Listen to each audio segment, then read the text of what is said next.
YCP అధినాయకత్వం వరుసగా ఇష్యూస్ని గుర్తిస్తోంది. వాటి మీద ఆందోళనలు చేపట్టాలని క్యాడర్కి సూచిస్తోంది. ఈ విధంగా క్యాలెండర్ని ఇవ్వడం వరకు బాగానే ఉంది. ఈ మధ్య కాలంలో చూస్తే మహిళల చేత ఆందోళనలు చేయించారు. ఇప్పుడు విద్యార్థి ఉద్యమాలు అని పిలిపిస్తున్నారు. దానికంటే ముందు వెన్నుపోటుకు 2 ఏళ్లు అని నిరసనలు జరిగాయి. అయితే వీటిలో వెన్నుపోటుకు 2 ఏళ్లు పేరుతో చేపట్టిన కార్యక్రమమే వైసీపీలో ఊపు తెచ్చింది.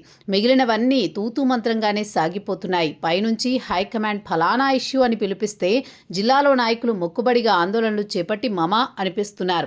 ఇవైతే జనాలలో ఏమాత్రం ప్రభావం చూపలేకపోతున్నాయంటున్నారు. జగన్ అయితే ప్రతి అంశం మీద దాదాపుగా స్పందిస్తున్నారు. అయితే అది ఎక్కడా అంటే ట్విట్టర్ ద్వారానే అంటున్నారు. ట్విట్టర్ ద్వారా ప్రభుత్వాన్ని నిలదీస్తే ఆ ఇంపాక్ట్ ఎంతవరకు ఉంటుంది అన్నదే వైసీపీలో చర్చ సాగుతోంది. తాజాగా జగన్ విద్యాశాఖ మంత్రిగా లోకేష్ని రాజీనామా చేయమని కోరారు. అయితే అది కూడా ట్విట్టర్ డిమాండ్గానే మిగిలిపోయింది.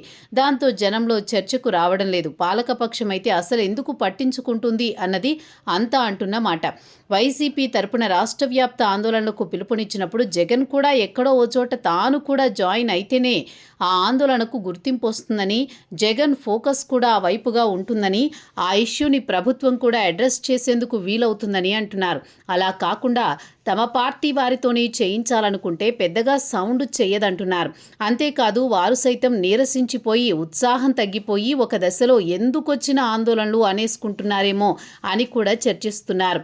కేంద్రంలో ప్రభుత్వాన్ని నిలదీయాలంటే రాహుల్ గ్రౌండ్లోకి నేరుగా వస్తున్నారు. కానీ గుర్తు చేస్తున్నారు, ఆయన ఏకంగా ప్రధాని నివాసం వద్ద కూడా భారీ ధర్నా నిర్వహించి పోలీసు వారి ద్వారా అరెస్ట్ అయ్యారని, ఆ సందర్భంగా ఆయన ముక్కును కూడా గాయమైందని కూడా గుర్తు చేస్తున్నారు. ఇక సీజేపీ ఆందోళనలతో రాహుల్ ప్రతిరోజు పాలు పంచుకుని ఉద్యమానికి ఊపిరిచ్చారంటున్నారు. పార్లమెంటు లోపల బయట కూడా రాహుల్ ఇదే తీరున దూకుడు చేయడం వల్లే మోదీ కూడా 56 ఏళ్ల యువకుడు అని సెటైర్లు పేల్చారని, అంటే అధికార పక్షానికి అంతలా రాహుల్ సవాల్ చేస్తున్నారు అని విశ్లేషిస్తున్నారు.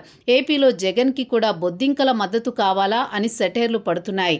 వారంతా ఆందోళన చేస్తే ఆయన కూడా వారితో కలిసి పాల్గొంటారా అని ప్రశ్నిస్తున్న వారు ఉన్నారు.